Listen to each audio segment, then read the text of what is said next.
Bonjour, dans cette nouvelle vidéo, on va corriger un modèle de contrôle de physique numéro 2, semestre 2, pour les troisième années collégiales à PIC.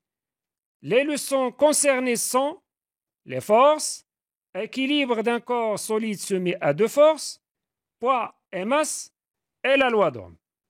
Alors, n'hésitez pas à poser des questions dans les commentaires si vous ne comprenez pas quelque chose ou vous avez des suggestions.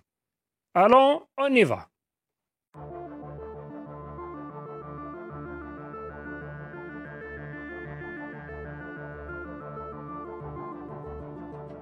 Exercice 1. Première question. Complétez les phrases par les mots suivants. Sens, droite d'action, diminue, point d'application, intensité. La première phrase. Lorsqu'un corps soumis à deux forces est en équilibre, ces deux forces ont la même. D'après les conditions d'équilibre, ces deux forces ont la même droite d'action, la même intensité et des sens opposés. Deuxième phrase, le est le centre de gravité du receveur lorsque la force est à distance. Si la force est à distance, le centre de gravité représente le point d'application. Troisième phrase, dans un circuit en série, quand on ajoute une résistance, alors l'intensité du courant diminue. C'est le rôle d'un conducteur ohmique, d'une résistance. On passe à la deuxième question. Complétez le tableau ci-dessous. La grandeur physique, le symbole, l'unité internationale. Alors la grandeur, la masse, son symbole c'est M. Son unité internationale c'est le kilogramme kg. K minuscule. Le poids, son symbole c'est P, grand P.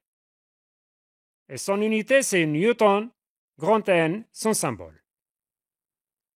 L'intensité du courant électrique, le symbole c'est I, l'unité c'est l'ampère, A. La tension électrique, son symbole c'est U. Et son unité c'est le volt, V. Troisième question. Répondre par vrai ou faux. Petit a, on mesure la masse d'un corps à l'aide d'un dynamomètre. Bien sûr, c'est faux, car on la mesure par la balance. Petit b, l'intensité du poids d'un corps ne varie pas avec l'altitude. On sait que l'intensité du poids dépend de la masse qui ne varie pas, qui est constante, quel que soit le lieu et l'altitude, et dépend aussi de l'intensité de pesanteur qui varie selon l'altitude. Alors, c'est faux. Petit c, la caractéristique d'une résistance est une droite passant par l'origine des axes. C'est vrai. Petit d, quand un corps est en équilibre sous l'action de deux forces, F1 et F2, alors F1 moins F2 est égal le vecteur nul. C'est faux parce que c'est F1 plus F2, la somme de vecteurs des deux forces, est égale le vecteur nul. Quatrième question. Cochez la bonne formule. On sait que la formule qui relaie l'intensité de poids, P, la masse M, l'intensité de pesanteur G, c'est P est égal M fois G. Alors, P est égal M plus G, c'est incorrect. Et M est égal P sur G. Alors, c'est la bonne formule. Mais P est égal P fois G, c'est incorrect. Et on sait que la formule de la loi d'Ohm, c'est la tension U est égale la résistance R fois l'intensité du courant électrique I. Alors, R est égal U sur I. C'est la bonne formule. Et R est égal U fois I, c'est incorrect. Et I est égal U sur R. Alors, I est égal R fois U, c'est incorrect. On passe à l'exercice 2. On considère un corps solide S et homogène de masse M suspendu par un dynamomètre. Voir la figure ci-contre. Première question. Faire le bilan des forces exercées sur le corps S. Alors, Le système étudié, c'est le corps solide S. Les forces exercées sur le solide S sont deux forces, une force de contact et une force à distance. La force de contact, c'est la force exercée par le dynamomètre sur le solide S. On la note F. Et la force à distance, c'est la force exercée par la Terre sur le solide S. Ou tout simplement le poids du solide S, noté P. Deuxième question. Déterminer les caractéristiques de ces forces. On sait que chaque force a 4 caractéristiques. Le point d'application, la droite d'action, le sens, l'intensité.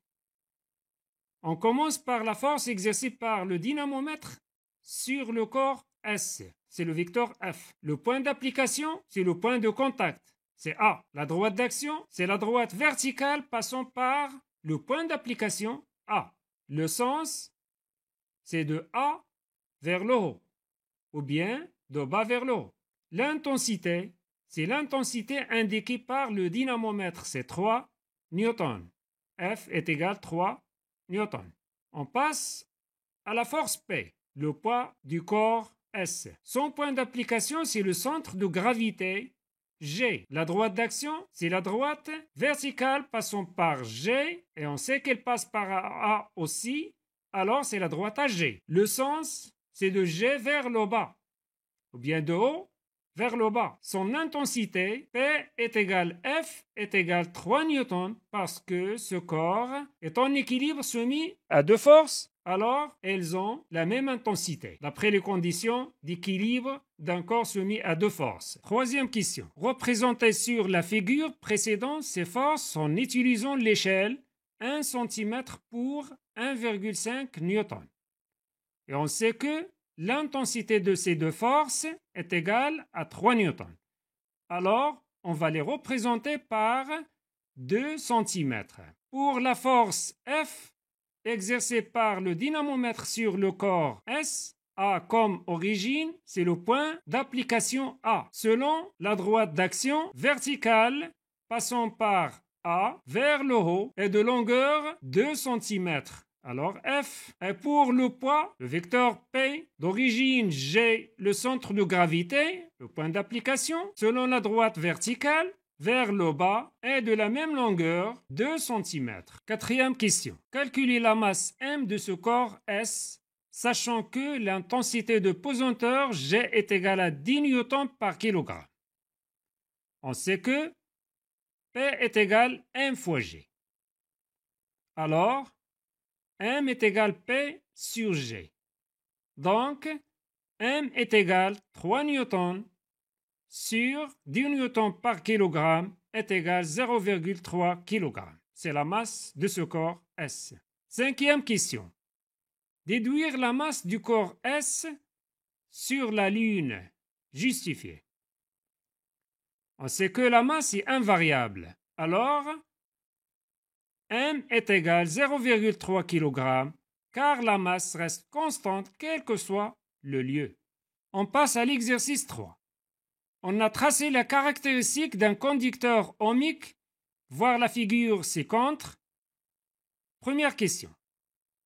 Déterminer graphiquement la valeur de l'intensité I1 qui traverse cette résistance lorsqu'elle est sous une tension U1 est égale à 4,5 volts.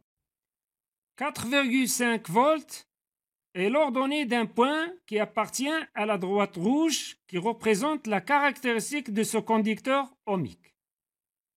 Et d'après la projection orthogonale de ce point, on détermine l'abscisse qui représente l'intensité du courant électrique. Alors, I1 est égal à 75 mA. Deuxième question.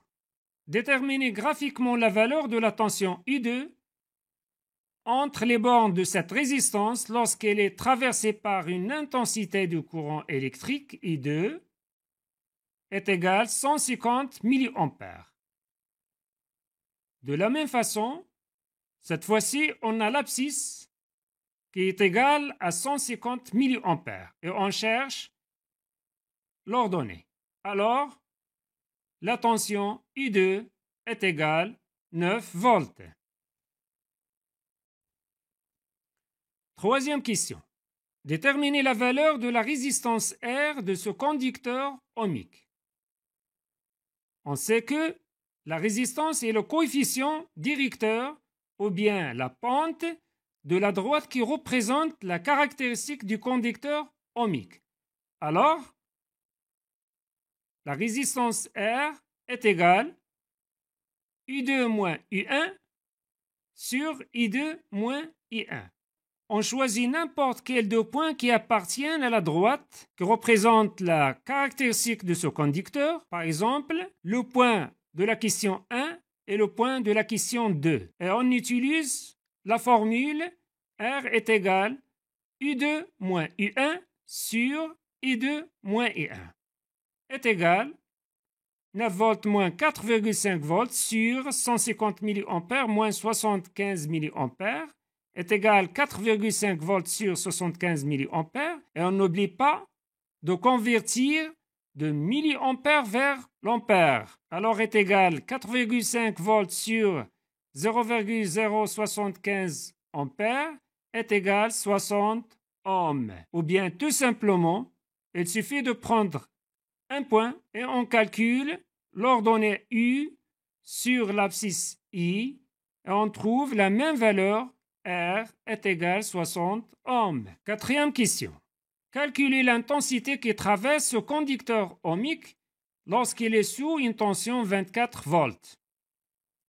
Cette fois-ci, on va utiliser la formule de la loi d'Ohm. C'est U est égal R fois I.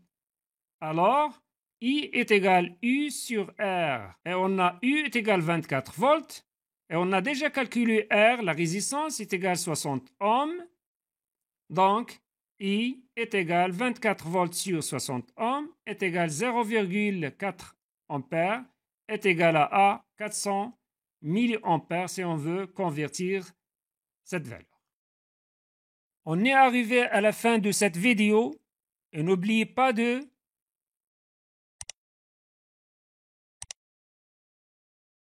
et à la prochaine.